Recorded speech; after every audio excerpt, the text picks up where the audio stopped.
to join in singing the communion hymn found in the program, Yo soy el pan de vida.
Oremos, let us pray. Señor Dios Todopoderoso, concede que tu Hijo, Jason, a quien llamaste hoy de este mundo, sea purificado de sus pecados por este sacrificio y reciba el gozo eterno de la resurrección por Jesucristo nuestro Señor.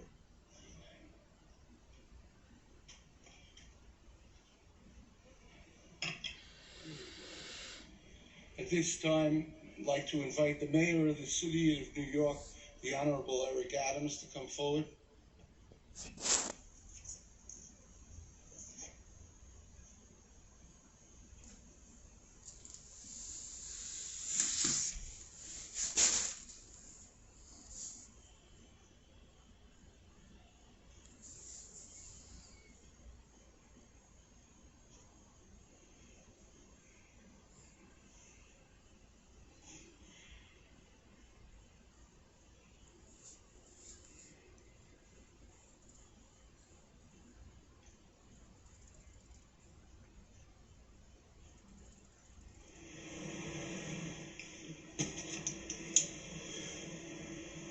Thank you, Cardinal Tolan. Today, we salute Police Officer Jason Rivera for the last time. His journey by our side has ended. He takes another path. He can still hear us from a distance. He hears our voices. He hears our prayers. He hears our hopes. We as a city, as a state, and as a nation, we say thank you, Jason. Today our hearts are with his beautiful family. I still remember watching them in the hospital and just feeling the pain that moved throughout the entire hospital, as not only the police officers, but the staffs, the doctors, the people in the community felt the pain as we all mourned his loss. An special prayer for his wonderful wife, Dominique. High school sweethearts, love at first sight. Just watching her as she was engulfed in the pain of losing her husband. Only married for a few months. October 9, 2021. It was clear the love was present as she walked inside the hospital, and I saw just a collapse of emotion of losing her husband to senseless violence. And to her parents, Anna and Daniel, all they ask is just for justice for their son, justice for the children of the city. Parents wanted what every parent desires. I say to you, we're sorry. We're sorry. And Jason was the first person in his family to become a police officer. As I thought about him, I could not help but to reflect on my life. Disappointed in my observation, but watching the desire of the police department to build new bridges, he decided to go inside and help from within.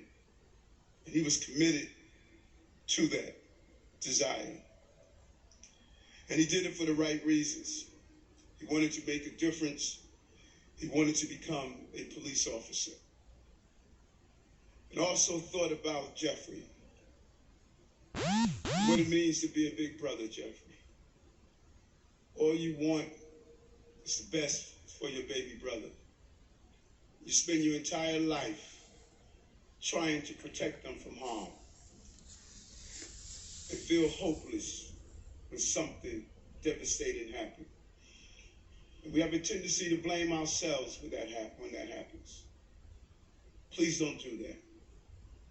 Your brother was a hero.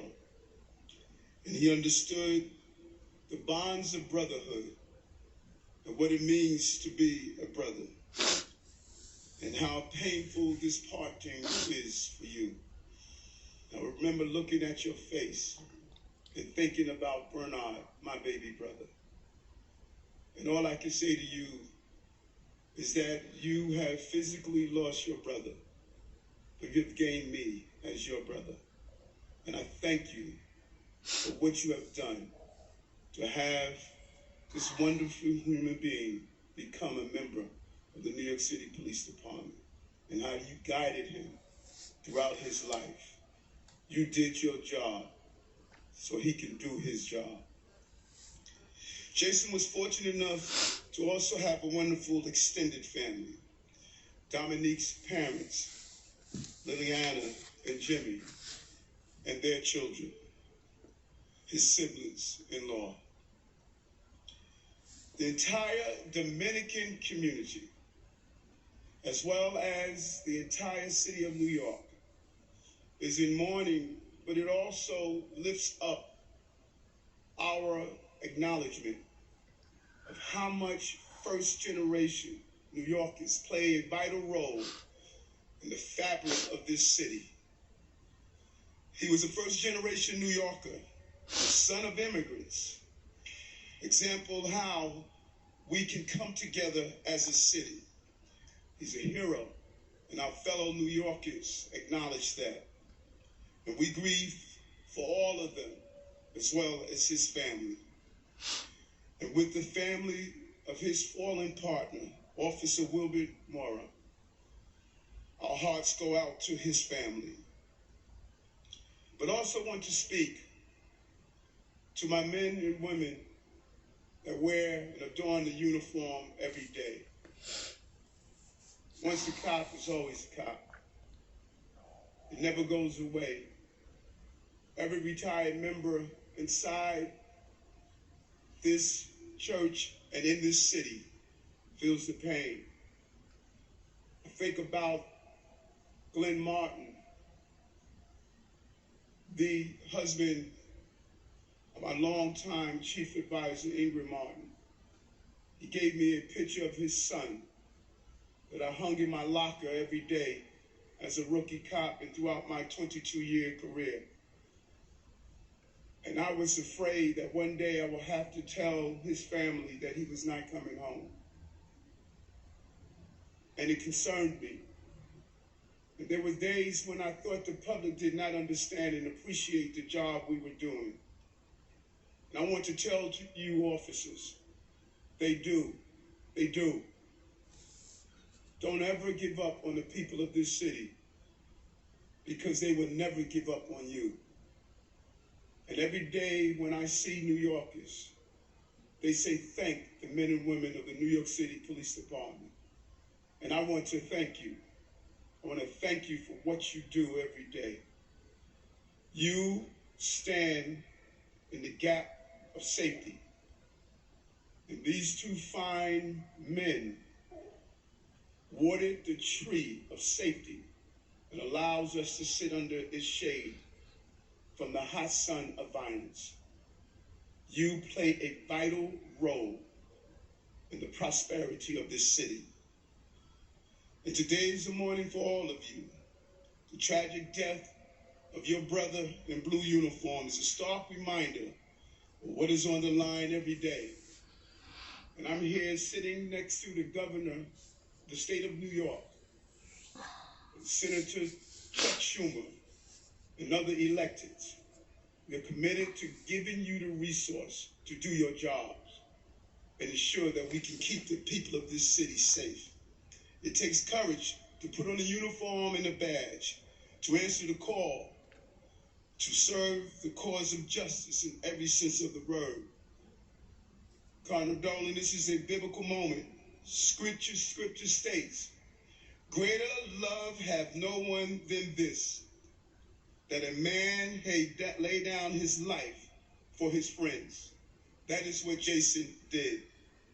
He gave his life defending his fellow New Yorkers. That greater love unites us here today, standing side by side. There has been a tremendous amount of sadness and grief in our city. But as I travel, I see something special about New York.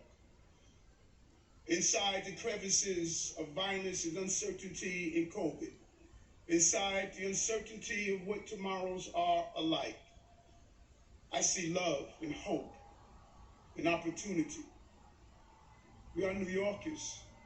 I believe in this city with all my heart, and I know what we're capable of doing as we lift up this family and the families who are experiencing and feeling this violence.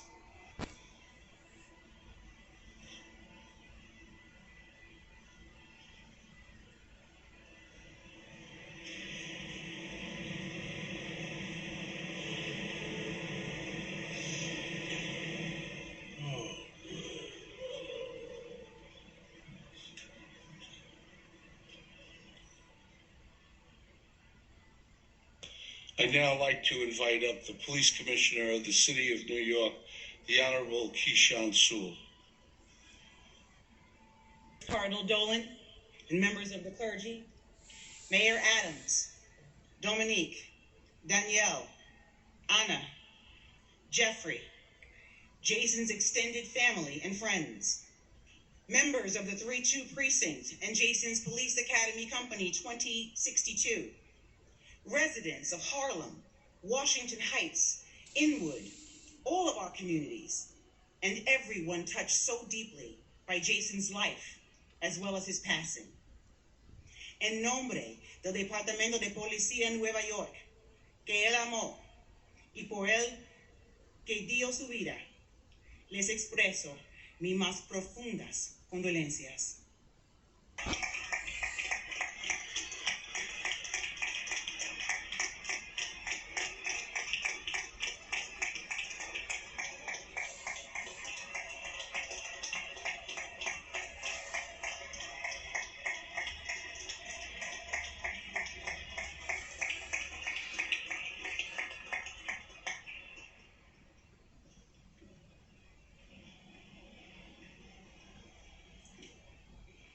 We may not match the sacrifice made by Jason, but we can try to match his incredible sense of service. We may not match his courage, but we can try to match his passion. As a city and as a police department, we owe all these things to Jason, Rivera, and Wilbert Mora. We owe it to their families for their sacrifice. The horror that took their lives is an affront to every decent, caring human being in this city and beyond. Their assassinations, the dousing of Jason's 1,000-watt smile that lifted the spirits of those fortunate enough to know him, shocks sensibilities and leads others to despair. The criminals in this city who would victimize and instill fear in innocent people, who would seek to harm any police officer and rip away two promising protectors, sons, brothers, and a husband, from their families and friends. Those who seek to dim the beacons of hope across these 5 boroughs, look outside. Hear our voices. See the presence in this cathedral. The NYPD will never give up this city. We will always prevail.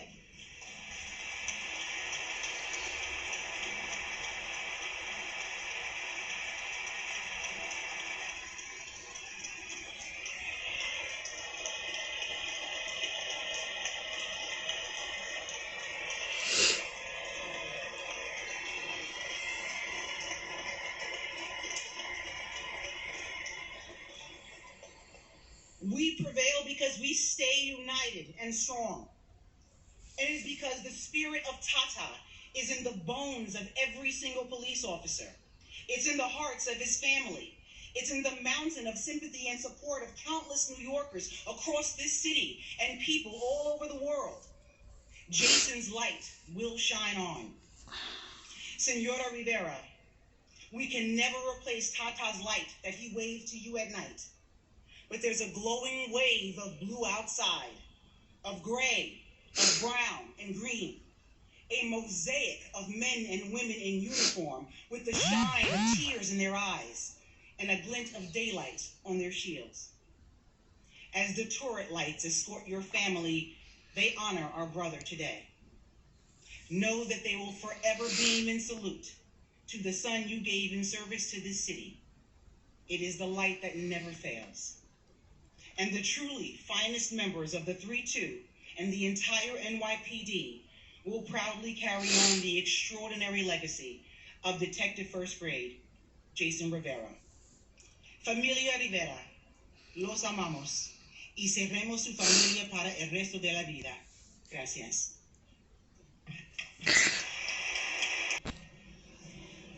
I'd like now to invite Inspector Amir Yakatally to please come forward. Although we are hurting, we know our pain pales in comparison to yours. We are part of your family, as you are part of ours. Know that Jason represents healing and a better future. And he brought to policing the change many of us have been asking for. His dedication was shown through his actions and his infectious smile. A smile that brightened my day when I saw him. A smile that captivated us and made him relatable. A smile that showed his pride to be an NYPD officer. And so I say to our brothers and sisters in the NYPD, as we put on our uniforms and prepare to venture beyond those station house steps to the unknown, I ask that you look in the mirror first and reflect on Jason's vision. As you go through the trials of the day, keep Jason's memory and vision alive through your actions. Even if it's just a smile. Smile as often as you can, so Anna, Danielle, Jeffrey, and Dominique can see the impact he's had on us all. And as we sit in these pews and we think, we're going to think about how he was a hero police officer. We're going to think about how he died a hero. We're going to think about how he went to that call and he gave his life. We're going to think about how he gave his life for others. We're going to think about how he tried to speak to someone that didn't want to be spoken to, but he tried anyway. And we know he's a hero. But in reality, as we sit here today and we hear the speakers and we speak to this family, we now know he's not a hero because of the way he died. He's a hero because of the way he lived.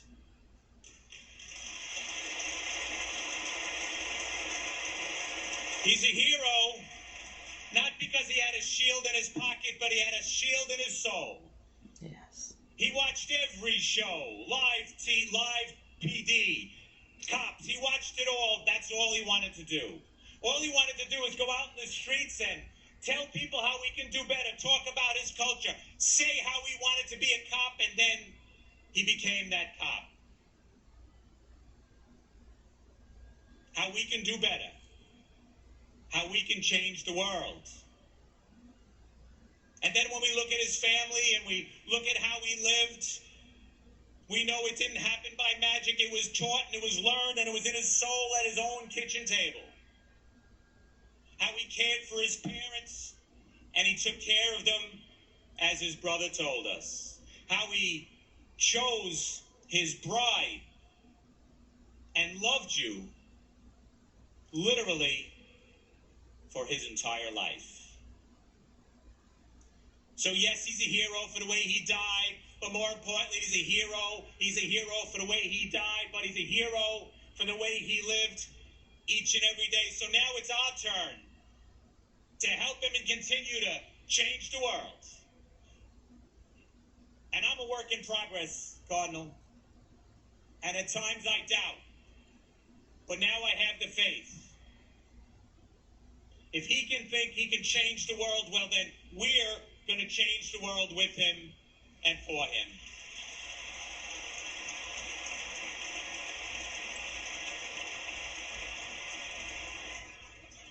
His love for his family.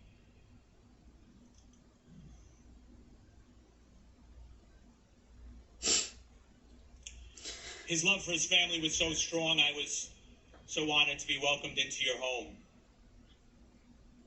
Today, as I'm sitting here waiting for this hero send-off to begin, I'm told a story of how our hero police officer, yes, the way he lived, our hero police officer recently sold that car. He started taking the bus to work and he sold that car because he wanted to live the American dream. He wanted to save every penny he can to make your home better, to buy that next home. That's a hero. Yes, a hero for the way he lived. So I want to thank you for sharing him with us. And I believe that we can change the world. And I believe that every police officer here will do it. Remember the smile that's here. Yes, the way he loved you. Yes, the way he loved his wife, his family, his parents. Loved you and loved the tree too. This is going to be difficult. And it's going to get much worse before it gets better. In my parish on Sunday, there's a hymn that we sing. And it says, I go before you always, come follow me. And I believe that. I believe Jesus goes before us. But I believe I can speak for the thousands upon thousands of New York City police officers from around the country, people that have come here to show love, to show respect, to show honor. I think I can speak for those police officers who stand patch to patch. Yes, Jesus goes before you, but we're all right behind you.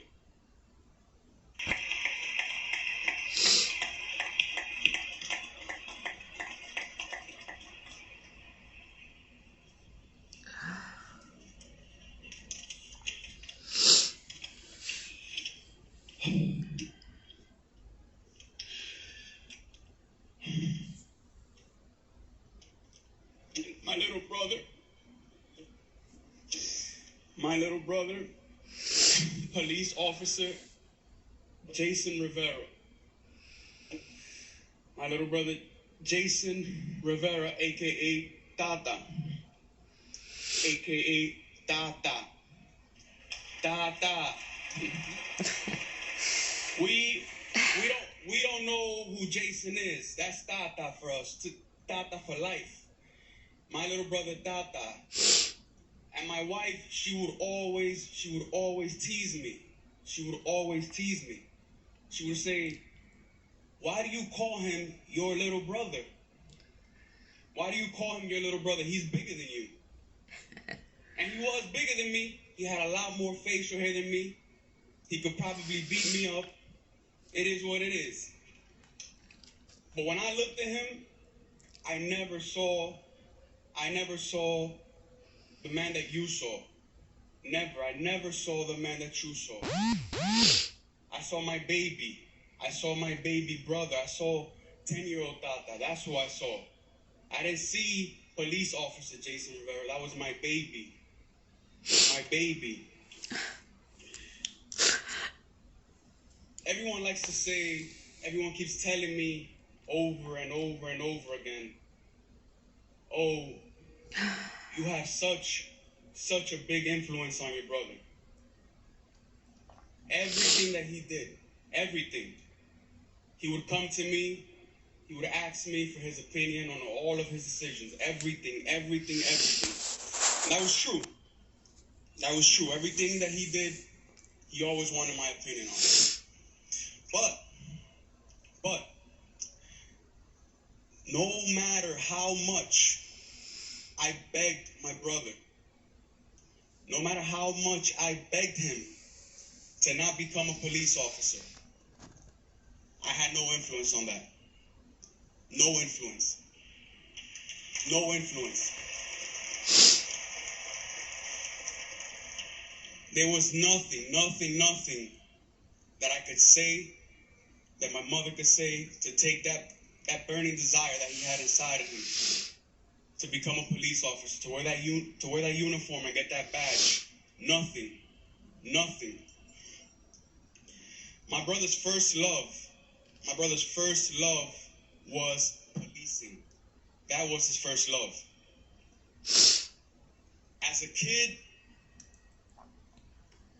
as a baby, as a kid growing up, if you had something that you had to watch on TV and Cops was on, Live PD or Chicago PD, good luck. Forget about it. If you had something you had to watch and those shows were on, forget about it.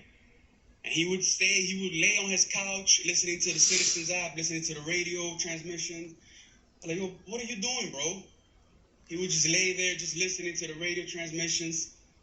He would wake up in the middle of the night, policing. I'm not exaggerating.